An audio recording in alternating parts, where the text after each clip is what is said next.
lose all sense of reality and enter another world.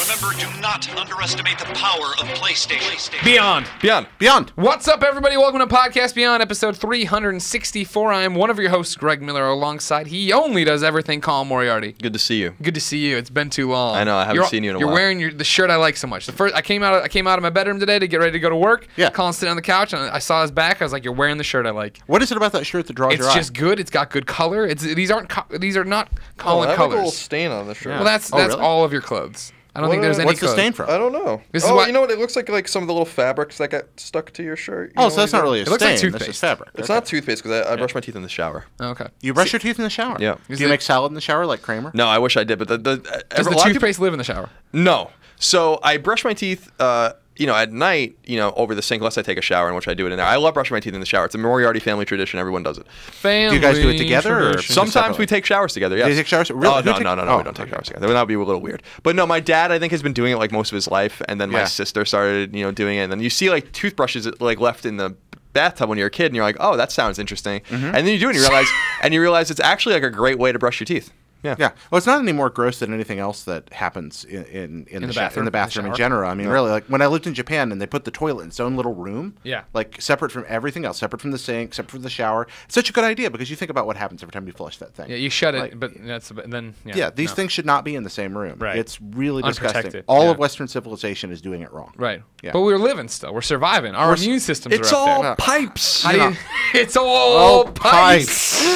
Ladies and gentlemen, as if you didn't know, in the ever-rotating third chair, none other than the Reverend Jared Petty. Hallelujah. Nice to see y'all. Hey, welcome back. Hey, thank you for This is having your me. first time back since July, I believe. Yeah, I keep it's a been a running while. list. I keep a running list of where a everybody running is. list. Yeah. Well, thank you. So Thank you for having me. It's nice. Why are you running while you're making the list? I got to lose weight somehow, right? Because that's what I'm all about, eating greens and You are. team fat. And I Are curse right there. you eating the greens? Fat. Are you eating the greens? Well, I like greens to begin with. Broccoli's my, fourth favorite food? Did you just take a profanity note? Yeah, I did it, not you. Oh, okay. Cool. Yeah. But I caught it. Oh, you caught it. Okay. Oh my God! Last week, everybody wanted to give us a hard time about the curse words, Colin. Oh, really? And not in a bad way.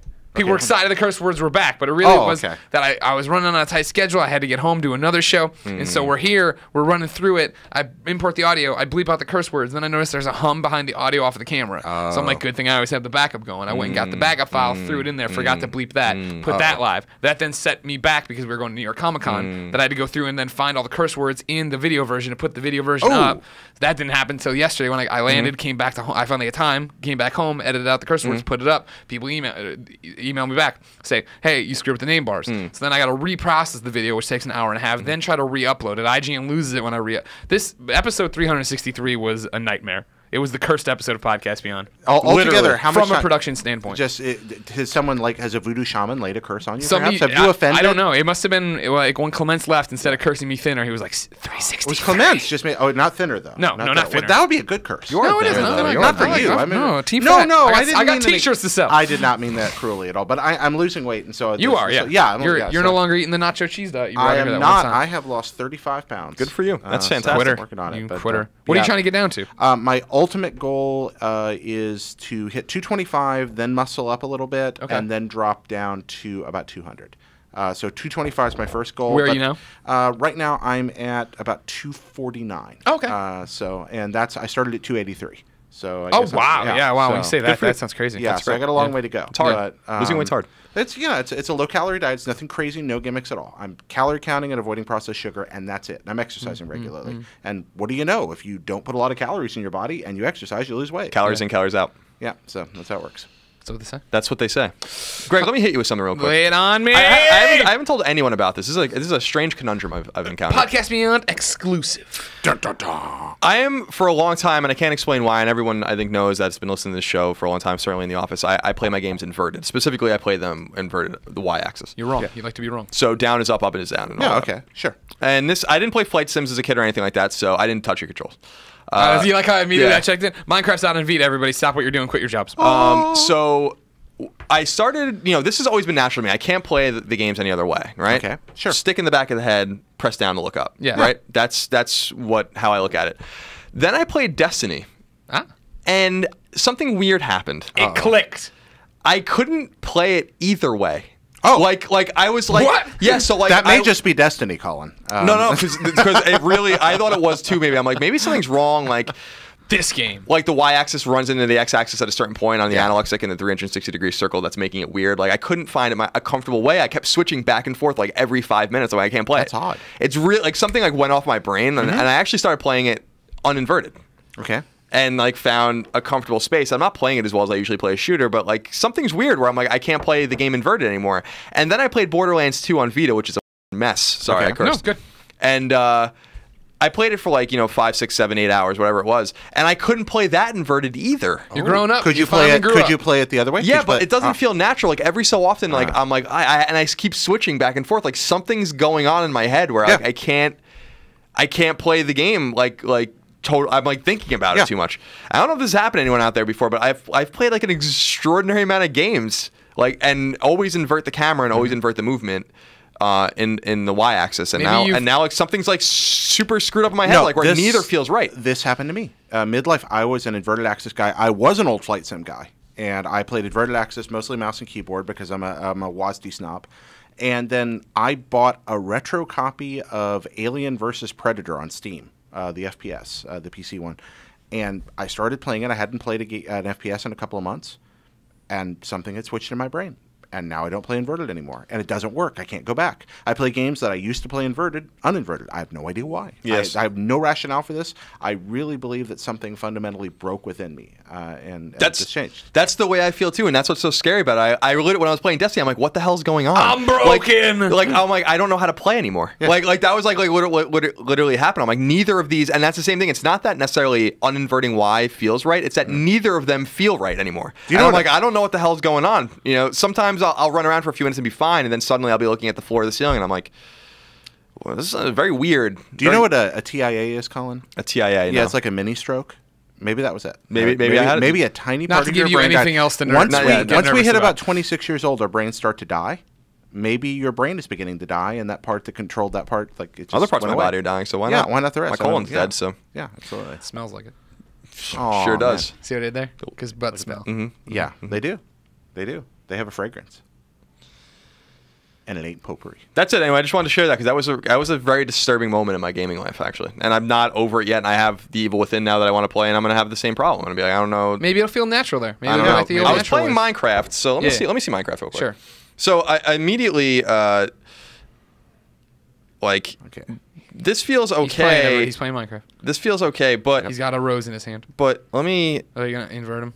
Yeah. Let's go see which one happens. Oh, okay. Invert look. So let me see how this. Yeah, this doesn't feel right. Something's wrong with it. Like, oh, that one's easy. You're not using mouse and keyboard. I mean, that's my answer. I don't know, man. Like something's just broken. I mean, in my head. Yeah. Like I don't know. Neither of them feel. I don't know. Thanks for switching back. You're a year from now, you're going to be a political liberal. That's what's happening. It's all reversing. It's all turning around. Just kill me. Yeah. Ladies and gentlemen, this is Podcast Beyond, IGN's PlayStation podcast, the #1 PlayStation podcast on the internet. Each and every Tuesday, if everything goes correctly, you get the MP3. Then every Wednesday, the video posts on ign.com, youtube.com/IGN, and IGN's completely free PlayStation 4 app. Send your questions to be at Beyond. Yeah. Wait, no. Send your questions to beyond@ign.com to be part of the show. Colin, let's begin the show with what is and forever will be the Roper Report. Time for some news. How many items you got on the Roper Report? Look at it, Minecraft's already got it. He's been seduced by Minecraft. Wait. This is a -1 item. It's not a real item. It doesn't count towards the total. Thanks to everybody who came out to support us at New York Comic Con. Colin and I just got back yesterday from New York Comic Con. Had a great show there, covering the event, but then also doing a bunch of panels. Each one of them way to turn people away, hundreds of people away as usual. You all came out. You took photos with us. You took autographs. You were part of the show. The New York Comic Con episode of Podcast Beyond is live in MP3 and video form, so go see it. But it was awesome to be around those people. Yeah, it was. We had a good time. New York's the best city in the world, and it was great to be home with my people. And so I saw something interesting about Comic-Con, actually, and I retweeted it. New York Comic-Con is bigger than San Diego Comic-Con. That's what they're saying, yeah. It doesn't feel bigger, but it's interesting. I did not know that. And there's one other thing I want to say. There's just one other thing I want to say, okay? I am so sick of everyone saying that E3 couldn't be in New York and couldn't fit in Javits Center. You are out of your mind if you think that E3 cannot fit in that place. That was what everyone was always saying. LA is the only place that can really accommodate it. You can't have it in. Well, they used to have it in Atlanta, whatever. You can't have it in Javits. They had it in Atlanta. They can have it. Well, they had it in Atlanta like 1995. But it would fit. I mean, so I was just there, and I was with Destin, actually, one of our video guys, and I was like, just look around and tell me that E3 couldn't fit in here, and better yet, that both E3 floors could fit in the one floor at Javits Center. You know, easily. Move E3 to New York. Here's a question: so we don't have to go to LA ever Did you read beyond the headline of Comic-Con bigger in New York than San Diego? Did I read it? Did you read? I saw the headline, but didn't have time to read the story. No, I didn't read the story. I want to know what they're counting. Probably just people. I'll tell you that show felt way too crowded. I kept saying that they let in about 20% too many people this year. But like, you can't. But on San Diego Comic-Con, you can't walk the show floor. You're asses to elbows. Everybody's shoved in there. You're just slammed together. I never felt that way in New York. I was able to navigate around. It was crowded. You could navigate the floor? Yeah, it was crowded. It's not like Comic-Con. It's not like San Diego Comic-Con. And that might just be the fact that maybe the way they're shoving everyone in is much tighter. You know what I mean? Tight. Yeah, San Diego Comic-Con's like hell on earth. Or something. Just kind of. All right, there are 6 items on the list. A baker's dozen. That's not what that means, Greg. I think it is. No. Number 1. Sony has announced the PlayStation Experience, a 2-day show taking place in Las Vegas on December 6th and 7th of this year. It's a community event like PAX or NYCC that celebrates all things PlayStation, giving not only journalists and media, but consumers hands-on with upcoming PlayStation games. The show will focus on Sony's 2015 lineup. A 1-day pass costs $50. A 2-day pass costs $90. There's a little else to know about the show right now, but we'll have more on this soon. Can we call this Sony Space World? We could. Yeah. It already has a name, though. No, it already has a name. But PlayStation Experience. PlayStation Experience. I like Sony Space World better. Colin, at New York Comic Con, we talked about this. We also made a video telling everyone to tell Shu that we need to do Beyond there. We need to go to this and do a live Beyond. So everyone, if you're listening, you missed the New York Comic Con one, I'll embed the video in today's episode of Podcast Beyond over on the little website we run called ign.com. But also tweet at USP and tell them Beyond has to happen there. Sounds pretty cool. Yeah, what do you think, Jared? Oh, what? Having there? Be amazing. No, not us. Just in general, the event. Oh, just in general. I think it's wonderful. I think anytime that companies do direct outreach to their fans like this, it's great. Any kind of direct, the more video games, the happier I am, and the more straight to the people type stuff we have, the happier I am. Yeah. So yeah, I mean, if I understand they're trying to sell me something, I'm okay with that. Show me great things that I want to buy, and I will come and I will have a great time. So yeah, I'm all in favor of something like this. I understand there's a point of saturation you can have in any market. However, this is a different kind of event. Sony fans are a loyal and vocal group of people, and having something just for them, kudos. I'm good with that. I agree. How do you feel about it, Colin? It'll be good. I think there's way too many shows. It's becoming ridiculous, absolutely ridiculous how many shows there are. But that said, it's not really for us. It's for the people in those geographic locales.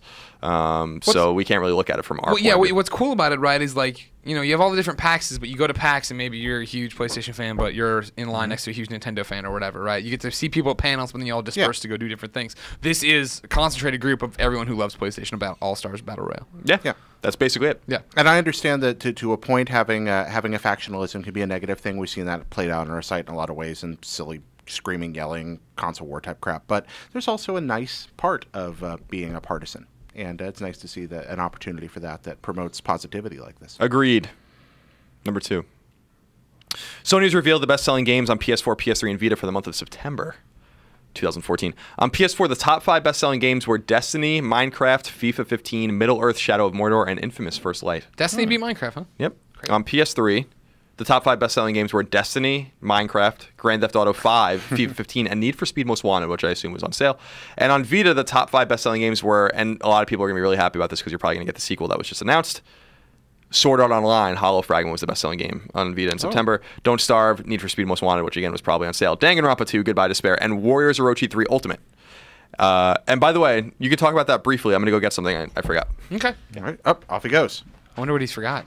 Oh, I know what he forgot. It's a fan. Sent him some stuff. Oh, his fan sent him some stuff? Yeah, so he's going to show it to us. I'm surprised Destiny beat Minecraft. I guess not because it's come to everything else. But people flipped out. The network wasn't even working the day Minecraft came out. I mean, Minecraft's a huge deal, but Destiny's been a huge deal. And Minecraft doesn't have the marketing push behind it. I just thought when we're talking about because that was what's What is that? No, what's happening? Me in the thing and send me to the space. What is it? What is it? And now you got to watch the videos, ladies and gentlemen. Oh, yep. If you want to see what just happened, you've got to look into your MP3. So I wanted to take a moment real quick. Danganronpa's. I thought we were talking about on PSN. I apologize. No. Just in general. So I got 2 gifts, or I guess 3 gifts in the mail. And by the way, don't send me gifts. I appreciate it, but spend your money on yourselves. Don't spend it on us. But I do appreciate it. A group of fans, led by Amar Kestrapel. Do you think that's the right way to say that? Let's see. Yeah. I mean, I would do it more pronunciated. Kestrapel. So. Kestrapel. Is she from Kashi? Kashi. Oh, you don't. I can't say it. Nope. I can't do it. He just had that mini stroke thing you're talking about. Yeah, I said it. Yeah. So he apparently got some people online, a small group of people online. They know I love Danganronpa, and I specifically love Monokuma. It's my boy Monokuma right there. Right now you're holding up a stuffed Monokuma if you're driving your car. He wrote so it was an Amazon gift note, right? And it says, oh wait, so I'm getting this wrong. This is the one they sent us, was the action figure. Okay. This is the Monokuma action figure, which is very cool too. Straight out of Japan, by the way. Straight out of Japan! Obviously, because Monokuma is irrelevant in the United States. So he said, in addition to Amar, Vernon Parker, Daniel Wilson, Jack Bird, Rohan Bamania, James Fitzpatrick, Matthew Prunty, and Matt Middleton all donated a little bit of money to get me this. Now, I very much appreciate it. It's very, very nice of you. Totally unnecessary, but very much appreciated. Additionally, Amar sent me this book, Stupid History, Tales of Stupidity, Strangeness, and myth-conceptions throughout the ages. So I just wanted to thank them quickly on the air. Now, this animal, I got to go back to my desk. This came from someone else. The stuffed Monokuma. Okay. Is right there. Running back to his desk again. But yeah, we have the Monokuma kawaii ne. Just beautiful. What does that mean? Really, really cute. Oh, okay. Yeah. Kawaii ne. So what's just kawaii? Kawaii? Oh, no. Kawaii means scary. Kawaii. Kawaii. What does the kawaii mean? Kawaii is cute. Okay. Kawaii ne is like really cute, polite, and kowai is like scary. And I learned that my very first day in Japan when I thought I knew a little bit of that Japanese, and I told a lady in the grocery store that her baby was kowai, trying to say kawaii, and I said, your baby looks really scary. And what'd she say? Oh, she sneered and like fled out the door away from the crazy gaijin who was insulting her. No, that's not good. You flew too close to the sun on that one. You're excited. I did. You wanted to use the Japanese you knew. I wanted to use all 10 Japanese words I knew, and yeah. But I really blew it there, and that was a very embarrassing moment. Just to give a shout out to Scotland's own Ryan Dinsdale, who said, "It's me, Ron Dinsdale from Scotland, Gavney."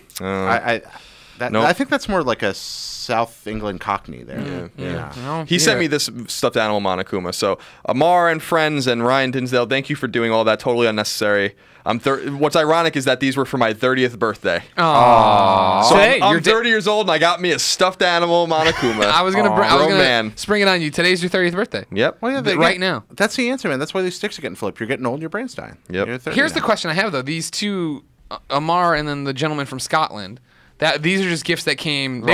These weren't connected. No. They just know you love Monokuma. Apparently not. Yeah. So I very much appreciate it. Happy birthday, Colin. That's right. Thank you. I typically like to keep my birthday by so I tweeted out about this. I don't like talking about my birthday. I don't like it. Yeah. I don't like my birthday. That's why we're doing something special this year, because I've never actually celebrated my birthday ever.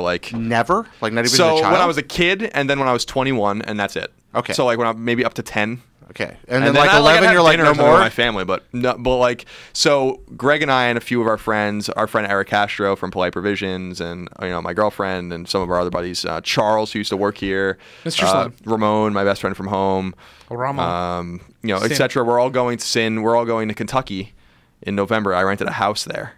Whereabouts? And in Louisville. And we're going to do a 4-day bourbon tour, go to a bunch of distilleries. Well, first thing, it's Louisville. You got to learn to say that. See, I was going to correct you. Kentucky, it's Louisville. I told Robert. Louisville. I told Robert Kirkman that, and he said I was pronouncing it. I was like, I'll say what I want to say. Louisville. Don't worry about it, Kirkman. Well, I'm not from there. Yeah, I understand, but I just don't want you to be beaten to death by madness. Why would we be talking about it that way? What are we going to be walking around saying the name of the city we're in so much? What? Well, you're there? Like, I'm here. Where are we? Yeah, exactly. Yo, Carl, what city we in? Louisville. Right. We just keep saying it. Yeah. So yeah, so it's ironic, but anyway, I like to to keep it kind of secret. I don't really like, because it's a little awkward after a while when everyone's like, happy birthday. But I really much appreciate it. But then I forgot that my birthday's on Facebook, obviously. Yeah. Then people on Facebook are finding it going on Twitter. And then I had to, I was just like, how did you guys figure this out? Is Twitter telling you my birthday somehow? But and now we're sitting on the largest PlayStation podcast in dare say the world. I wasn't going to say anything about it publicly and then you tweeted that you don't like people talking about your birthday. Well, because which of course only brings in more happy birthday. Yeah, I realized that afterwards, but I literally got like scores of tweets already, and I'm like, well, it seems like I thought it just showed it somehow or something in some way. I don't know. So I do very much appreciate it. My birthday kind of embarrassed me a little bit. They had a Reddit thread about it saying happy birthday to you. Oh, that's nice. Yeah. Thank you very much. Number 3, and thank you again for the very kind gifts. But no more gifts. Spend the money on yourself. Go buy Vita. Malcolm was really soft. Go buy Vita. The stuffed animal. He is. I like that. You want to hold it? Number 3, Gran Turismo 7 is in development, and it's coming quicker than you might think. Series creator and longtime Polyphony Digital boss Kazunori Yamauchi has noted that it's possible the game will be available as soon as 2015, if not 2016. Are you playing with his little nub? Yeah.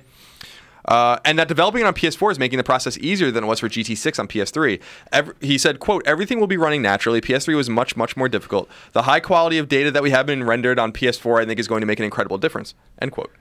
Okay. He later said, quote, for GT7, myself and my staff have a clear vision to do everything we couldn't do in GT6. We want to make it very Gran Turismo.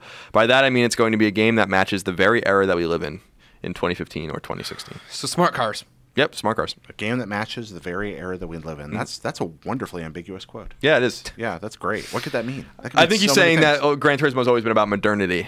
Oh, okay. I think that's kind of what I got out of it. Yeah, like, the newest of the cars, the newest tech in the game, the nicest tracks at that time. The nicest tricks. Speaking of driving games, number 4. Greg, go ahead. Driveclub is officially launched on PS4 and things aren't going too smoothly, Greg. For starters, the free PS Plus version of the game has been delayed, but the problems go far deeper, especially considering these problems affect people who actually bought the game. Driveclub can't deal with a high server load right now, meaning that for many people it's playable online, only offline unless there's an opening on the server for them. Evolution's director, Paul Rushchinsky, I think I'm saying that right, noted that the studio is, quote, doing everything we can, end quote, to fix the problems, and the team didn't anticipate having server issues. They're even considering, according to one tweet, some sort of compensation for people who bought the game and can't actually play it as intended. Whether that is actually going to happen or not, or if that's just DLC or something, remains to be seen. New patches should be rolled out shortly that will help alleviate the issue, but right now the game's pretty broken for a lot of people. Well, at least nobody was telling you weeks and weeks leading up to it that something was wrong with this game. T writes in and says Beyond. Beyond. My head is spinning more than your ever-rotating third chair over the problems Driveclub has these days. What impact do you think these issues will have on Sony? Do you think it is acceptable after a whole year delay? What do you think about the fact that the PlayStation Plus edition got postponed? I was so desperate to play a racer on my PS4, but I wanted to try the PlayStation Plus free version first and then eventually upgrade. Now I'm left with nothing but deep anger. Thanks for your opinions. Winky face emoticon smile. P.S. I thought Driveclub would be a racing experience beyond my wildest expectations. T. There's a whole bunch of problems with Driveclub. Mm-hmm. We were off the New York Comic Con. People were tweeting us about it. Why aren't we writing about it? What are you doing, IG? And we're like, we're in a plane. I don't know what's happening with Driveclub. I can't help you beyond that. Plane Club. Plane Club. Yeah, I play Plane Club. Just when you thought the Driveclub story couldn't get worse. You know what I mean? We talked. There's been 3. This will be the 3rd consecutive numbered episode where we've talked about the fact that at first we were like, marketing's off. I don't know anything about the sim racer. Then everybody's like, it's an arcade racer. Then in between those, the people who wrote in to correct us, and we were saying that the marketing's so off on this game, we don't even know what it is. Mm-hmm. They wrote in like, no, you're still wrong. It's a mix between sim and arcade. And I'm like, Driveclub's got plenty of problems. Yeah. Driveclub's a grease fire, and there are better games out there. So play something else. Buy something else. Yeah, I mean, if you bought it, I don't know what to do for you because I mean, I have a lot of sympathy. Yeah. Oh yeah, totally. You're just already screwed. Get what you can back and trade in, and go play a good game. Yeah, what impact do these issues have on Sony? I mean, this reminds me a lot of like a MotorStorm Apocalypse thing, right? Where it was like, we're finally launching this game. No, there's been the earthquake in Japan that screws everything up. They backed off. They put it out later with no publicity, nothing, and it just comes out and dies. Yeah, I mean, it's not the implications for Sony. I don't know. The implications for Evolution are going to be very serious, I think, and like I mean, I don't know. It doesn't bode well for Evolution. I don't know. Mm-hmm. Hopefully nothing. No tragedy happens to that studio or whatever. But it's just like if you're looking at where they're investing their money and who's using their money best, and they only have obviously a finite amount of money to give to their studios and to second and third parties. And Evolution already took a year longer than they needed to make the game, or were intending to. And then the game doesn't even work. It's a very public faceplant. Yeah, and they can't afford that right now. Yeah, exactly. I mean, like, this reminds me a lot, like we were saying, of. It reminds me of Zipper. You know, it's like MotorStorm Apocalypse was not Evolution's fault. In fact, that was a good game. Yeah. And by accounts, Driveclub's a good game too. I'm not gonna play it. 7, if 9, you can play it, yeah. But you can't play the game. Like, I don't understand how you could screw it up that bad. You know, like, not only not getting the game out because something's inherently wrong at the core of it, but then like launching it and it doesn't work. And the free version of the game that a lot of people were excited about to try to get them in as more of a Driveclub as a service, or get them to buy the full game or DLC or whatever, doesn't work either. And in fact, it doesn't work so much that they didn't even put it up, and they didn't say anything about it until after the store had already updated. And everyone's like, "Where the hell is it?" I want to clarify on that. I was pretty hard on it there early. It's a fine game if you can play it, and if you can't play it, then what good does it do you? It's a games that don't work are inherently bad. That's Jared Petty. the story, like I always say, the story behind the game is more often than not more interesting and better than the game itself. And the story behind Driveclub is probably really good because there's just so many unanswered questions about. People were saying like there was you know they had problems with the the interface and all these kinds of things. I know, but like a year's worth of problems. Yeah. For a game that was delayed only right before PS4 came out, and by the way, the delay, if we remember correctly, leaked, and then they had to confirm it. Yep. You know, so like it wasn't even like they were planning on saying anything for a while at that point, and then it goes a full year, and then the game comes out and it looks better and it plays better according to a lot of people, and the reviews were pretty good for Driveclub, pretty good. I think in the high 7s, probably Metacritic, maybe even low 8s. I'm not quite sure. I was reading a few of them and trying to catch up on the game, but then like slowly. Like you start getting tweets and reading more, and it's like, what the hell is going? Like, why doesn't it work? Yeah. I feel I feel really bad for people that really were excited about this game. That people that really like racing games. That there was a lot of reason to be excited for it. I mean, yes, it was obviously a development mess, but it looked like a pretty solid, good racer. And what came out was, but you can't get to it, and gosh, that's frustrating. Yeah, I'm interested to see like what happens with Evolution and if they're able to do a sequel or whatever, or if they're just going to continue to support the game, because we know now from Kaz's Kazunori's words that Gran Turismo 6 or 7 is coming in hot, and that's going to put Driveclub out of its misery. In terms of like interest in exclusive racers. Yep. Yeah, racers only get a small window. Especially because I thought that this was arcading. It's not. But the sim, it's not going to be relevant at all. No, racers are all about what you talked about earlier, modernity. I mean, maybe GT most of all, but all of them bank on being the slickest, the best, the newest for that particular moment, and that window is really narrow. Well, I mean, talking about windows, I mean, pulling back, games sell the most when they first release. Yeah. This game is out now, and all of the news and headlines are, this is broken. Yeah. So they don't get to. I mean, like you're talking about, like people you feel bad for. SOCOM's a great example. Zipper's a great example, right? That launched, and then the network went down, and by the time the network was fixed, nobody cared about SOCOM. Like you lose that. You have the sales spike, and then it drops, right? By the time we get to where there's a story that like Driveclub's A-OK. Does anybody care? Maybe the redemption will be the PlayStation Plus version. You can jump in, see what you were missing when that works. But right now, bad taste in everybody's mouth. I hate to beat on Evolve because, I mean, the people that work there, the vast majority of them are Evolution. Evolution. I said it's Evolve. Jeez, Evolution. Why did I just say that? Evolve's a game. Evolve is a game. You're stab them for their delay well aware of that. Greetings, Internet. I am ignorant. With Evolution, I mean, the vast majority of people who work there are far more creative and intelligent than I could ever hope to be. They're producing products that I could never do, doing things I couldn't imagine being able to do. But as bad as I feel for them in this situation, I feel worse for the people who bought the game and are getting screwed. Right. Yeah, no, absolutely. It's something went seriously wrong with this game. And that's what I'm saying. Like, I really want to hear more about it, but it really is equivalent to Zipper with SOCOM and then Unit 13. The difference is that Unit 13 was really good and it worked. Driveclub is good apparently. Do you mean SOCOM? No, SOCOM. Unit 13 was their redemption game, just like Driveclub is their redemption game. I didn't understand what you're saying. Zipper was shut down after Unit 13, right? And that was a good game that worked and people liked, although it was a Vita game, so it didn't sell well. Evolution had, through no fault of their own, MotorStorm Apocalypse was basically, stillborn. It just didn't do anything because of what happened.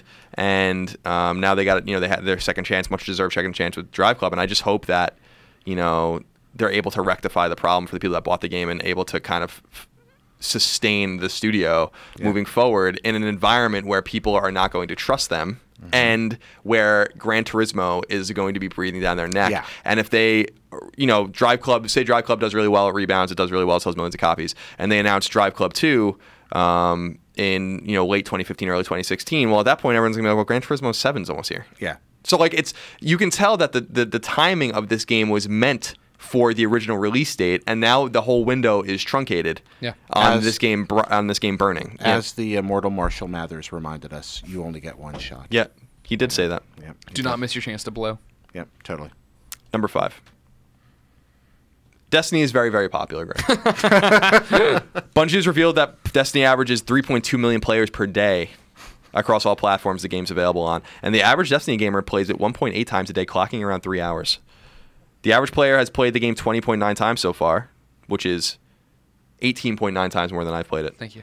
For context, Destiny had more players online in 3 weeks than Halo 3 and Halo Reach had combined during that span. All those statistics were actually generated by IGN's Chris Abbott and his play sessions. That's really that's is where he all more those, obsessed than Destiny? All 3.2 million. Yeah, he is. He's more obsessed than Destiny. Yeah, who brought his he's at like PlayStation Destin 4 level. Yeah. Destin brought his PlayStation 4 to New York Comic Con. Yeah. We went out. He looked at his Twitter, saw that the guy was selling some gun he needed. He left dinner and went back and was late to the IGN party. Yeah, I live next door to Chris. I haven't seen him in a month.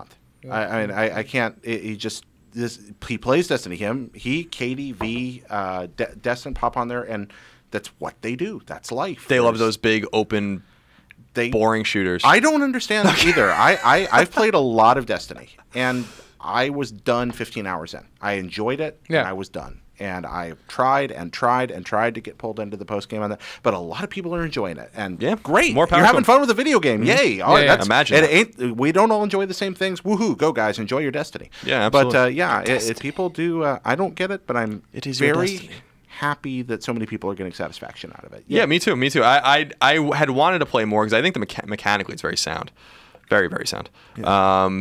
Everything else is whatever, but mechanically it was very sound, and I wanted to play more of it, but now The Evil Within is here, which is going to be my joint, I think. I can't wait to play that game. Really? I didn't know you were. I didn't know that. I'm a big Mikami fan. Oh, I did not know that. My brother and I went to Boilermaker in New York City, which is our friend Eric's bar. Other bar. His other bar. He's gotten both of his bars have gotten shout outs. Good job. And it's an excellent bar. Awesome. Really, really good bar. Wings. Awesome burgers, wings. Big old wings. Delicious. Their whole thing is aioli, different flavored aioli, which is really good. So, you can order some for your fries and your chips and stuff. Oh. And then they make obviously awesome cocktails, and I drank a lot, when I was having dinner with my family. And my brother and I were talking, and I bought my brother a Famicom when I was in Japan. Oh, cool. He's a big, nerd like we are. And Mark 1, Mark 2, or twin? Mark 1. Okay. And we were talking about Sweet Home.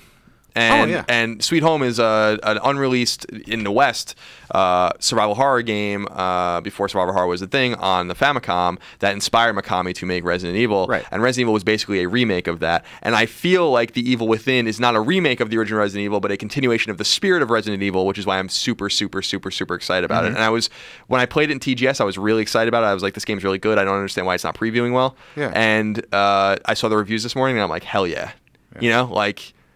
I think he might have done it, and we haven't had a real survival horror game since Dead Space, and I want that again. I want that. I want that scarcity, that exploration, that fear. I don't want arcadiness. I don't want multiplayer. I don't want any of that crap that is not survival horror. I've been going to Minecraft for that fix for a couple of years. I think Minecraft is secretly the best survival horror game there is.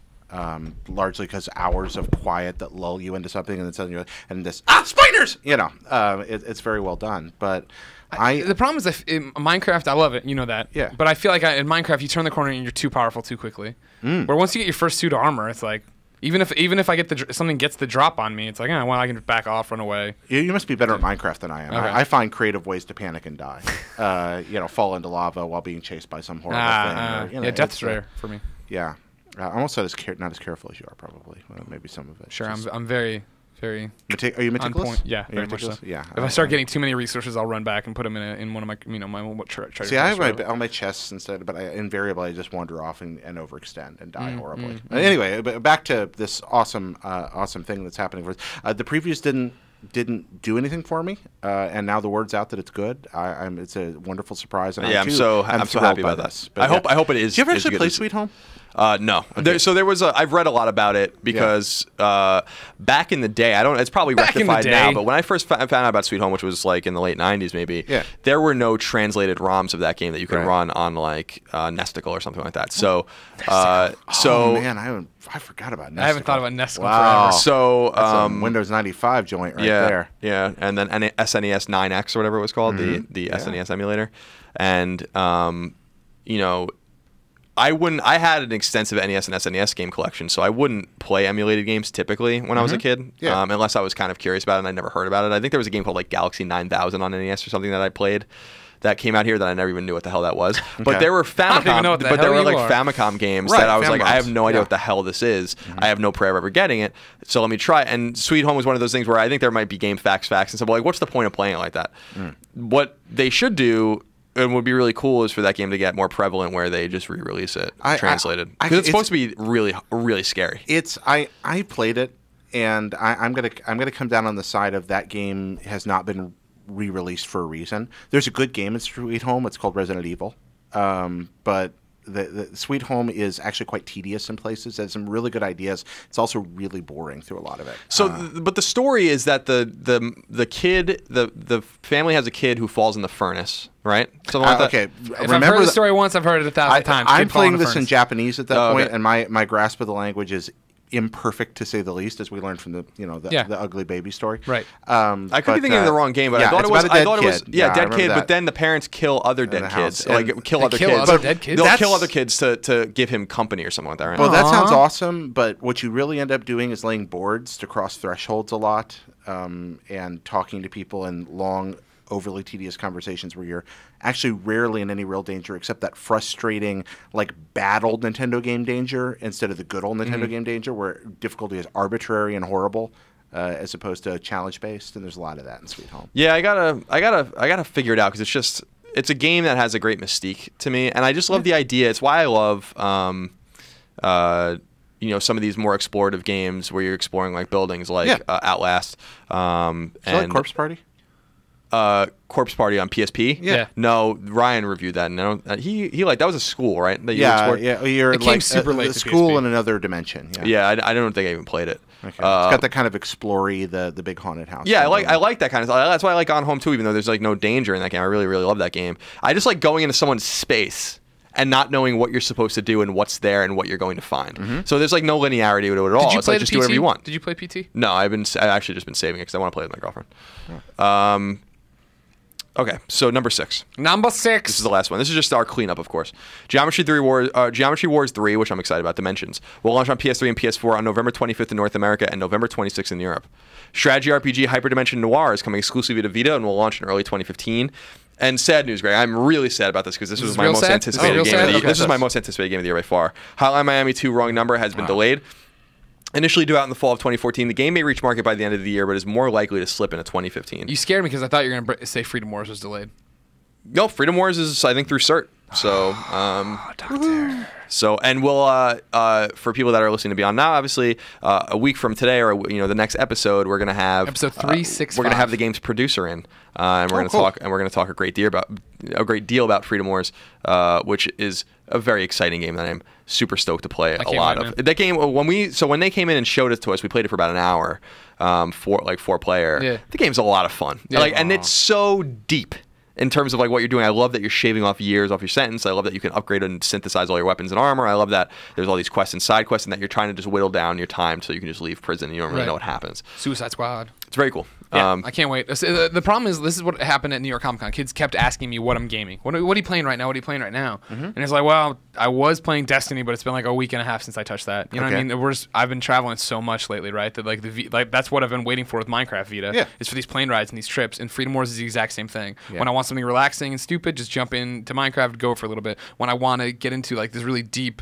RPG of like, you know, making my character and getting better weapons and doing this in what, of course, is my problem with Shadows of Mordor, in a technologically advanced world, right, where it's not orcs and elves, it's robots that are kidnapping kids, and I got to go out and help with my AI partner. It's like, yeah, totally, come on. I'm there. I can't wait. That's going to be amazing. Yeah, I mean, that's a AAA game, so, I mean, you know, people want AAA games on Vita. There you go. Buy it, and then when they don't, because if they don't come anymore and you don't buy that game, that's your own fault. Yeah, I agree. I was people were asking what I'm playing. I'm like, I don't know. I was playing like you know what I've been playing a lot of on Vita, Men's Room Mayhem. So that just goes to show you I've just kind of been like holding power, and that's a good game, but yeah, it's a silly game. I have not even I missed this completely. You don't know if Men's Room Mayhem, son? No, I have missed this completely. Men's Room Mayhem was like an early Vita game. It's on iOS too. It's basically it was made by guys from Studio Cambridge, I think. Okay. Or no, it's Liverpool because they're not there anymore. So it's Studio Liverpool guys. So like the guys that did like Wipeout and stuff like that. Huh. And Colony Wars and whatever. And it's a game. It's just a touch game, and it's just bathrooms in like different establishments, and people come in and they have to pee or poop. Okay. And you have to guide them to the stalls or to the urinals, and then people just keep coming in. So it's like crowd management, basically. Think like Diner Dash. Yeah, exactly. Okay. But they get bonuses for washing their hands. Like they can't run into each other. They like get into fights in the bathroom. If you don't get them to the stall, or they like or piss themselves. Okay, you warned me before the podcast started that we would probably end up talking about poop before it was over with, and we have reached that point. It happened, but it's one of those things. Yeah, this is probably not my jam. But, no, it's a silly little. Well, it's not like graphic. It's like it's not the fecal matter. That's turning you off. It's not the scatological humor that I'm worried about. It's very one dimensional. It's very one dimensional. It's a great distraction. Yeah, it's just a fun little game to play. But like Sunflower. Yeah, Sunflower. That was a good one too. That was I really liked that game. I love Sunflower. Loved it. So yeah, I'm waiting for some of these games. Like Hotline Miami 2 is one of those games. Far Cry. The one other game that I want to recommend to people that's free right now on PlayStation Plus is Dust and Elysian Tale. And I wish that people had told me more, like when I think this was on 360, like some time ago, like a couple years ago, that it was this good because I would have played it. Should read IGN.com, bro. Huh? Should read IGN.com. Yeah, there's too many things. And usually people like alert me when a game on a platform that I don't typically play a lot of is good because I'll go play it. That's typically people are on point with that. That's how I found Shadow Complex, for instance. So thank you. I like really love Shadow Complex. You know, and that's obviously like that's one of my favorite games of last generation. And I found that because people were like, hey, this is right up your alley. And Heads up, I think you'd like a game called Persona 4 Golden. Yeah, play that so Dust you is like Shadow Complex then? I love Shadow Complex, and I love the book. It's based on Empire. I couldn't get over the dialogue. I know it's a beautiful, wonderful game, but I played it and I was like, this is really well put together, and I can't stand listening to these people talk. I'll just go play Super Metroid some more. I like the idea of Shadow Complex. I could not finish it. It was too stupid. The Orson Scott Card book that is basically based in the same universe is Empire, and that's a really good book too. It's about, if I remember correctly, a civil war between the Democrats and the Republicans, and which we're almost at. Yeah, exactly. And you know, he's a really talented writer. Unpopular for some reasons. Let's stop right there. Who wins that war in reality? Like, if there was an armed conflict, because if I remember correctly, like there was something, I don't remember the story. Someone will correct me, I'm sure, but it was something unusual happened where the Democrats were the ones that like. Or the Republicans ally with the army, but the Democrats like somehow get access to like all of the high technology that they haven't I was actually yet. Talking about in this universe. I don't know.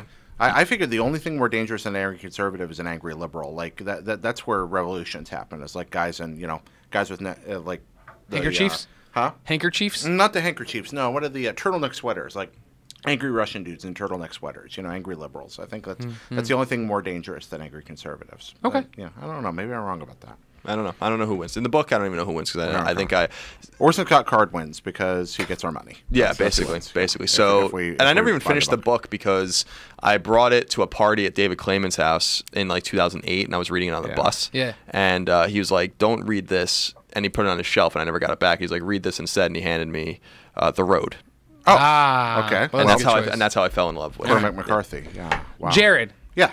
Freedom Wars sounds awesome, but it's not out yet. Okay. If I wanted to know what came out to stores this week, where would I go? I would call Andrew Goldfarb. Okay. Because he's down there at that studio that's making all the Borderlands and all them things now. And I'd call him and I'd say, hey, there's this Andrew Goldfarb memorial list of upcoming games for PlayStation and all platforms and all this other crap that I can't remember the rest of. That was really good. Okay, no, you did a good job. Yeah. So there we go. Trying to load it up. Loading up on Trying to load up Goldfarb? So the problem is that I can't I can't print from my computer anymore. Just don't know I why. can't either. Yeah, it's not working. It's all Yeah, it's not happening. working for the There's a whole virus. office. All The whole all office the is out of printers trouble. have Ebola. Yeah, wow. Oh man, are they Do you start get? bleeding from Do their you? eyes? Do you have like good service in here? Because I don't. Yeah, I got decent. Yeah, I got the LTE network Man, going look for you me. guys with your phones. What do you want me to search for? Just go to PlayStation Black. Oh, you for the games came out this week? What is it? List of the games that came out for all the things that came out. Yep. Take over my phone. Yeah, I'll tell you what. I don't know who wins between the Democrats and Republicans, but I think in a war between Cormac McCarthy and Orson Scott Card, Cormac McCarthy wins. All right, here. While that happens, we'll start chipping away at some of the quickfire questions. Okay. This one comes from Brett. He says, not very PlayStation related, but this is a conversational podcast. Ever rotating third chair, game of the year so far. Yeah, I put a lot of thought into this, and if you put a gun to my head right now, That's not how quickfire works. Huh? That's not how quickfire is supposed to work. You're supposed to think Shovel it through. Knight! Oh, wow. Okay, that's a great one. That's a good pick. You love Shovel Knight. Shovel Knight's my game of the year too. It is? Yep. Oh, okay. All right. I was a little too verbose there. Sorry. No, that's fine. You did good. Oh, thank you. All right. You got your list up? Yep. What do you think? Game of the year so far? I still think I've had the most fun with South Park. Oh, South Park's in second place. Yeah. Yeah. Dark Souls 2 is probably second for me. I think Child of Light would be in third, Danganronpa, and so on. Danganronpa. All right, so new PlayStation games this week. Best of Board Games is available digitally on PS3 and PS Vita. Why not? Chess, Mahjong, Solitaire rediscovered 3 timeless classics with the Best of Board Games compilation. Try out these updated classics for both beginners and experts. Play with chessmen modeled in 3D. A brand new Mahjong mode and many types of Solitaire. Free Cell, Solitaire, Spider, Pyramid, and Golf. Does it come with Minesweeper? Who cares? Don't buy. Borderlands, the pre-sequels on PlayStation 3 digital and retail. Oh. A lot better than I thought thought it was going to be. Dead Island Riptide Complete Edition is available digitally on PS3. Duck Dynasty. Oh, gosh. Available digital and retail, PS3 and PS4. I'm interested to see what the hell that game actually is. The Evil Within, as we said before, it's about a is duck ruling a kingdom. I wish that's what it was. It was just a coincidence. The Evil Within is available digital and retail, PS3 and PS4. In Space We Brawl is available on PS3 and PS4. Cross-buy digital. Now, the cross-buy between PS4 and PS3 doesn't make any sense to me. I don't know why they even bother doing that. Yeah. Unless it's indicative that's coming to Vita. But it's the same thing happened with Pier Solar, where it's like cross-buy between PS3 and PS4. I'm like, that's great. In case you want to switch it back. Why would I do that? Off the XMB. Lone Survivor, the Director's Cut's available on PS4 digitally. Minecraft on PlayStation Vita is available digitally only. It'll come to retail in a few weeks. Nidhogg's available on PS4 and PS Vita. Great game. Digital cross-buy. And I played it on Vita a few weeks ago, and you can actually play against someone on the same Vita, I think, by holding it. Oh, nice. On Nidhogg? Yeah, by like someone uses these buttons. Correct me if I'm wrong. Nidhogg is not. There's no place. It's not the first of the year, month or whatever, right? So it's not PlayStation Plus related. No. Okay, just making sure. That would work in it. I'm going to buy it. I just want to make sure I'm not getting it for free somewhere else. Yeah, that's an exceptional fighting game. Well, semi-fighting. A lot of fun, yeah. Yeah, it's not exactly a fighting game. Is there online or is it only local? Game. It's online. Each level has multiple. Yeah, the PC version had online multiplayer. Host okay, 3 to sure. That sounds awesome. Playing next to someone is the most fun to play, or host a 3 to 8 person local multiplayer tournament. Oh, local? Dang. So I guess ad hoc. Thanks, son. Pac-Man and the Ghostly Adventures 2 is available digitally on PS3.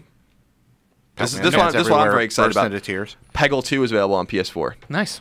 Very digitally. Nice. That's cool. Peggle's awesome. Senran Kagura Shinobi Versus is available on PS Vita digitally and retail. There's going to be a lot of perverted stuff in that game. I'm going to tell you right now.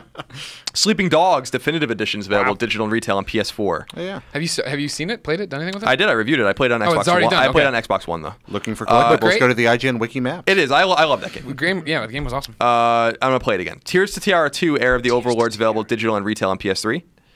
And The Walking Dead, the complete first season, is available on PS4, digital and retail. It's a hell of a week.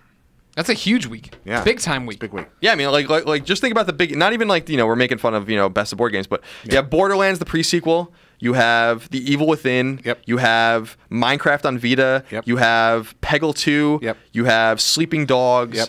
And The Walking Dead, and that's like half the games. And I'm going to advocate Nidhogg here, guys. Give it a try. It's really good. Yeah, I voted for it, so it was our game of the month in January. I played on PC. I was really, really into it. Yeah. Yeah. Ryan McCaffrey freaked out, right? That was the one where he freaked out because it wasn't Broken Age episode 1. Well, Broken Age episode 1 was excellent, but Nidhogg was better. Pound it up, bruh. Right. Nidhogg for life. Wolf Pack. Yeah. You mentioned Borderlands the pre-sequel. Our friend, how would you say? Yeah from Iraq writes in. It says Beyond. To Greg Colin in the ever-rotating third chair. With the release of Borderlands the pre-sequel getting great praise from critics, I can't help but feel reluctant to buy it due to the fear that it may come to the PlayStation 4 with extra goodies sometimes in the future. Love to hear your thoughts on the matter. Keep up the awesome work. Yeah. that game is going to come to PlayStation 4. Now, the don't take it to the bank, but you may want to take it to the bank. Like think about it. Don't call this. This is a check you're writing, but you're post-dating it. You're not 100% sure you have the money. No, well, of course we can't be sure, but like I was talking to someone about this, I think at New York Comic Con. I'm like, think about what they're going to do or what they can do. 2K and Gearbox can say in a year, be like, we're going to make the Borderlands collection on PS4 and Xbox One. It'll have Borderlands, Borderlands 2, and Borderlands the pre-sequel on one disc for $60. No way. That'd be awesome. But doesn't that seem like the most obvious thing in the world? I mean, it seems obvious you're looking to make a buck, but I imagine that Borderlands, PlayStation 4, whatever, PlayStation, the next generation Borderlands is already in development. And you would hope this is just stoking the fire so that in December or whatever, they can do a trailer, either if they're doing VGX again or at the PlayStation Experience or whatever, for like Borderlands is coming to next gen, blah, blah, blah, and it's going to be its own game. You'd hope that they were being developed concurrently, and it's not just going to be like, all right, now port this game over, and then we'll get them a new Borderlands whenever. I think you're accelerating the timeline a little bit. I think that Borderlands 3 is probably in pre-production, and like and that that studio, Gearbox is not huge, and you would assume Gearbox. I mean, they're a big studio, but they're they already have some projects in the works. Sure. So like I don't really know that Borderlands 3 really is in production. Really? Yeah. Like and that I'm sure that they want to do it and they will do it, but this is a good way for them to be like in a year when they announce the game or whatever, be like, hey, or maybe even in 2 years when they're like, hey, we're making Borderlands 3, finally a real Borderlands 3. Here's your compilation disc of the other Borderlands that we, 2K owns, and Gearbox obviously owns that, that IP. So, yeah, I mean, I understand that fear because I think that that's going to happen. But who how knows quickly? For sure? I mean, it's the other thing too. No, I don't think it's happening anytime. I think you have at least a year. At least a year. Yeah. Otherwise, like if they weren't going to do that. Like they know that they're putting it out on PS3 and it's going to sell probably a couple million copies, but like they're kind of putting it out to die compared to if they ported it. So there must be a reason why. That's my big thing. Is like I love Borderlands. Has such a great time with Borderlands. Two TVs in the living room. Christine originally asked me if we're going to play this together, and I was like, hell yeah, we're going to play this together. And now we're to a point, but she asked that months ago. Now we're to a point where finally the PlayStation 4 is doing everything I want it to do. If I really want to play a shooter, I can jump on and play Destiny. You know what I mean? Like, and there's so much stuff coming down the road right now. It's like, nah. I'll wait. I can totally wait till there's a next-gen version of it, or hopefully next-gen Borderlands 3, you know what I mean, where it's out there, and I can just play an amazing current-gen version of it. Yeah, we'll see what happens. I understand that fear, though, because I think the writing's on the wall for that one. You agree? I have nothing intelligent to add to this conversation whatsoever. I'm not really a Borderlands guy, honestly. I was not. What doesn't click for you? I've tried to quantify that, and I can't. Okay. I play it, and I'm like, this is completely all right, and there's things I'd rather be doing. Sure. Yeah, that's games. Matt writes in to beyond at ign.com just like you can. It says, hi guys, Greg, etc. Greg, etc. Wow. Well, it's just like, no, it's hi guys, comma, Greg. I think he's putting the guys in front of me, which I think he's saying, hey guys, Greg. Well, I am the second banana on the show, but he's saying, hi guys, Greg, etc. All right. Not hi guys, Greg, etc.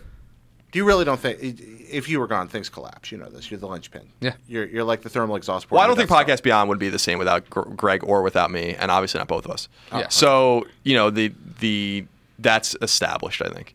Could it go on? I'm just trying to drive a wedge just Greg right now. Oh, it's impossible. We're unwedgeable. We're unwedgeable. Wedge-driven. Matt goes on to say, it's interesting to hear your doubts about the usefulness of the upcoming PlayStation TV released today.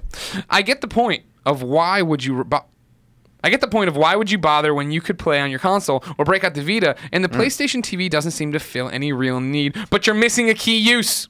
I'm looking forward to the PlayStation TV coming out, but not for the use in home. I spent a lot of time traveling, bouncing from hotel room to hotel room, and that's where I think it's most beneficial. I've often found myself sitting in a hotel room, playing the Vita, and wishing I was sitting on the couch at home playing my console. Now I nearly can. I see myself taking the PlayStation TV and the controller with me, and when I arrive at the hotel, plugging it into the TV and settling in. Not the true console experience I know, but it may still be better than being hunched over a Vita for extended periods. That will obviously depend on how much the Vita experience loses when transferred to the big screen. There's also the possibility of remote playing your console at home and streaming it to your hotel TV, although that will be at the mercy of available bandwidth. To be honest, this may not be a realistic option, but it's an option nonetheless. Again, time will tell. That's just my thoughts on it. I doubt I'll use the PlayStation TV in the home, but when I'm traveling or the kids are going to their grandparents, it really hits its stride. Okay, I can actually comment on this one now with something resembling Destroy it. Comment. Yeah, tear them apart. Tear my job off. Before this one, I traveled all the time. Traveled constantly, always on the road, going from place to place, living out of hotel rooms. And I had an Alienware M11X gaming PC. Right. It's a little tiny, like subcompact gaming laptop that Alienware doesn't even make anymore. That was my best friend on the road. Having, as much as I enjoy handheld gaming, and I enjoyed it a lot, it was nice just to sit down at that desk at night, be able to kick back a little bit, lean, stretch out a little bit, and just dive into whatever game I wanted without limitation. Sure. If you're going to be able to pull off the bandwidth in your hotel to do this, and that's going to be the big if, because hotel bandwidth can be an absolute nightmare. But yeah, sure, why not? Take it along. That's a great idea. I guess it comes down to how you want to play it. My thing is still, like, if I'm playing a Vita game, it's designed to be played on the Vita screen how it is. Like, I don't need to blow Freedom Wars up. Now, maybe I want to, maybe I won't. I mean, Minecraft's already there. Obviously, that's, apples and oranges kind of thing. But, I mean, this is already small enough, and I do. But I understand, again, if he's playing hours and hours and hours at his hotel, he's got that much time to kill. Sure. Different story. The bigger thing that he's missing is how sub-granular these arguments for PS TV are getting now. Yeah. Like, so I hear him because we travel a lot for work too. I don't want to bring this thing with me. I have my Vita with me, and that's totally fine. I don't want to play Vita. Like, the idea of playing Vita is fun because I don't want to play it on TV. I want to watch something on TV or whatever while I'm doing it. Have that but like that, his argument is such a sub argument of a sub argument. Like, that's what people have to understand when we seem like a little lackadaisical about our excitement with PS TV. Is because like there's all of these sub arguments that like just very small groups of people, like minute groups of people, are like really excited about for different PlayStation reasons. TV, big in the traveling salesman demographic. Yeah, like it's out today, I think, and like no one would know. Like they aren't advertising it. They're not talking about it. That's all you need to know about. Put up a tweet today. Yeah, great. I mean, the thing's gonna sell. Like it's gonna bomb. You know, like it's obvious. I'm gonna buy one. So, don't blame me. Well, but it has that feel of that corporate pet project.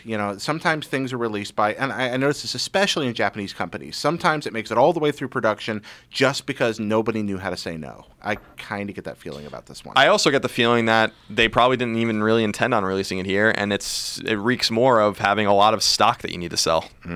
Like this it didn't sell well in Japan at all. They probably have friggin' tens of thousands or hundreds of thousands of things just sitting there, and like they have to sell them. Yeah. So it's like, I really like the product. I think it's a cool idea. I'm excited about it. It's just it's a PS4 proxy. You can play your Vita games on it. You can play PSP and PS1 games on it. You can use like certain services. I'm sure they'll roll things out where you can use Netflix or whatever. I don't know. But like, that's me. That's not like normal people are not going to care. Normal people don't care about Vita, and so they're not going to care about PS TV. It's just the fact of the matter. I'm sorry. With that said, I'm excited about it. And enjoy it on the road, guy. I mean, great idea. Enjoy it on the road, guy.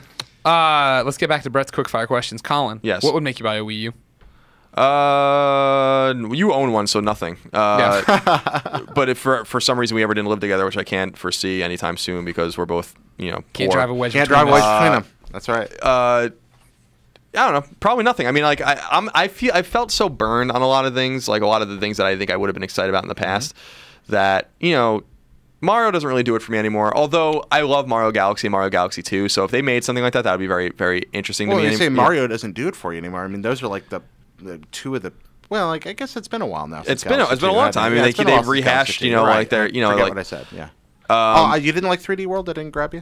No, I mean, it's fine. It's just like the most recent one, that's 3D Land. 3D World, I think that's was 3D the most World. recent one. It's just like, it's cool, but it's like, I don't want to play games like that. I don't like depth of field games either. It's the same reason why I don't like Little Big Planet. But this is like worse. I'd rather just have a straight side scroller than and that's, they can nail those. So, but I felt burned with Twilight Princess, which I thought was not a good game. I couldn't find it on GameCube when I was in college because they didn't release a lot of them. Okay. And I didn't buy a Wii. I couldn't find a Wii for like a year, and then I finally played Twilight Princess. I'm like, wow, I don't like this at all. And this was like the one game I was really excited to buy a Wii for. That and Metroid Prime 3. What was it about Twilight Princess? That slow and boring. Those are the two words that come. I was going to say easier. What's the best thing about Twilight Princess? I played it and I love Zelda games, and it was just like I finished. I was like, okay. Like I was fine. You finished it? Oh, yeah. I was like, I was committed. I'm like, I can't play this. But that's the thing is, like, I say that and I don't remember anything about it other than, turning into the dog, and then one of the bad guy had the like ribbons coming off. Yeah. And my girlfriend at the time called them fringe fingers, and I thought it was the funniest thing in the world. Okay, that's really cool. Actually, but when I think of Ocarina of Time, so many memories. Majora Mask, so many memories. Really? Most recently, A Link Between Worlds, so many memories of how great that game was. Nothing remarkable about Twilight Princess. I thought Twilight Princess was Ocarina of Time with all the annoying parts except for the long dumb tutorial at the beginning trimmed off. I felt like I was playing through 9 of the best crafted dungeons I've ever played through in a game. There's hyperbole, but I really felt that way. Wow, this is just as good as level design gets. I just feel like the game was so plotting though. Like it was like I couldn't even get into it because I was like, what the hell is going on in this game? Like why? Like I just want to like I remember playing it for like a few hours when I first got it. I'm like, what the hell is this? Okay. You know, like what, because I'm a huge fan of Wind Waker, and I've said it before on the show. The revisionist history on that game, like everyone acts like they always liked that game, is such bull. Everyone hated that game when it came out. I was one of the few people on like the GameFAQs boards and all the other places back in the day being like, "This is a great game. What's wrong with everybody?" And obviously, Majora's Mask is my favorite Zelda game. You're one of those people. Now I understand. I love Majora's Mask. Now Majora's Mask is a really special game. Right. But like when you think about, we're going off on a tangent. But when you think about like Phantom Hourglass, I was like when I played Phantom Hourglass, I'm like, I can't play this with the buttons. I have to play this with the stylus. Nope. Like immediately, I played it for 15. I played it for 15 minutes. I'm like, and I went online. I'm like, is this really? Like really? Yeah. And everyone's like, no, you gotta play. I'm like, no, nope, not gonna do it. And then before that, even Minish Cap was boring. And then by the time Skyward Sword came out, I'm like, I don't even care about this anymore. Okay. So like my excitement about Zelda, which used to be extraordinary. I made huge ASCII maps for like old Zelda games and stuff. Like when I was a kid, like it's totally dead. Where'd you fall on Spirit Tracks? Oh no, Spirit Tracks was the one I was thinking about. That was the first one, right? Then No. Phantom Hourglass was first. Spirit Tracks was second. Spirit Tracks is the one that got rid of the stupid temple having to go back over and over. But Spirit Tracks, you had to play. You had to play with the stylus too. Yes, you did. So like when I found out about that, I'm like, I am not playing with this friggin' thing. You know, like I'm not. So I guess what I'm saying is like my excitement for some of their core IP has dissipated significantly. If they go back and make a real Metroid game again, like a real Metroid game, then like Super Metroid, I would buy a Wii U gladly for something like that. But I'm excited about Smash Brothers, but again, we live together. I'm gonna play Smash Brothers every day when it comes out. But like we live, so there's no reason for me to buy that console. You play with me? Yeah. Okay, we have. If you lived with Greg and he didn't have a Wii U already, would you buy it to play Smash Brothers with him? Yeah, I probably would. Okay, that's one. Question answered. Yeah, sorry. Yeah, no, it's fine. We're out of time. Greg, favorite Taylor Swift album? Red. I have no one to bicker with over that. Red's the best album. Of course, this is recorded before 1989 comes out, so who the hell knows? Time for our new favorite segment, the worst PlayStation name. This one is Front Bums with a Z. Beyond. The best part about the name is not the backstory, which is largely uninteresting. The best part is that I originally wanted front bum, as in vagina, but it was taken. From this, I adapted it to Front Bums with an S, which was also taken. From that, I changed it to Front Butt, which was also taken. My only option was to take the inspiration from the early noughties musicians and add Z on the front end. It pains me now that I had plenty of chances to think of a less embarrassing name, yet I persevered regardless. So no doubt, there's a few more front bum enthusiasts looking to change their names too. Thanks, Julian from Stonehenge, England. Shuhei, let him change his name. Stonehenge? Yeah. Okay. He's playing games right out of the big Stonehenge stuff. That's amazing. But big old front bum with a Z. Shuhei, let us change our names. Let us change our names. For God's sake.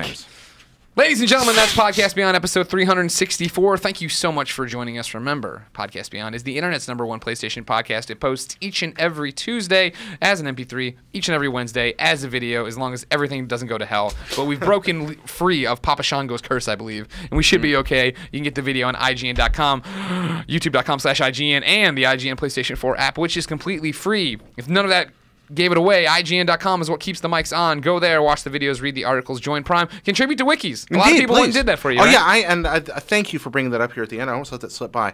Not only did a lot of people contribute, a ridiculous number of people contributed. So first off, thank you guys. Second, if I got back to you originally and didn't get back to you again, if I didn't get back to you, if I missed you, please message me again, because I got a flood and I'm worried that some people slipped through the cracks. Gotcha. So please, jpetty, J-P-E-T-T-Y, at ign.com. Please, if I missed you somehow, if I haven't written you back in a while, write to me. Make sure that you do not slip through the cracks. I think I've got most of you, but I'm pretty sure I missed a couple of people. And dug through email and message boards, and I know I missed a couple. So. Speaking of writing to us, Greg Way, make sure you keep up with all of us on Twitter. IGN is IGN. I'm Game Over Greggy. Colin is No Taxation. Jared is Petty Comma Jared. COMMA.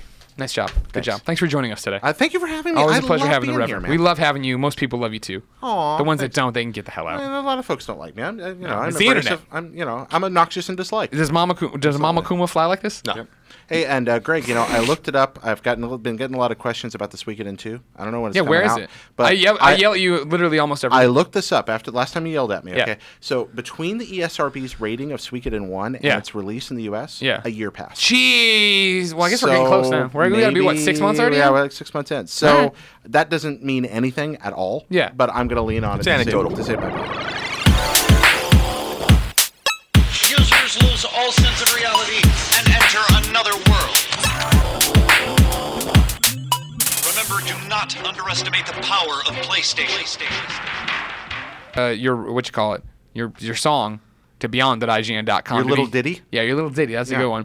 Today's song comes from none other than IGN's own Damon Hatfield. Oh, that guy. He's released Black Cloud Volume 2. That's Black Cloud Volume 2 because I kind of screwed it up in the middle there. Black Cloud Volume 2. Yeah, I like it a lot. It's great. This is going to be the track Modified. It's the first one off Black Cloud Volume 2. You can get it on iTunes or you can go to damonhatfield.com.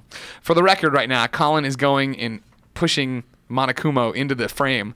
This also shows that Colin has never watched a video version of Podcast Beyond because I never put the song portion in. Oh, bummer. So this is all just wasting your time. I'll break this out for you if you want and just put it out for you. I think we need to do that.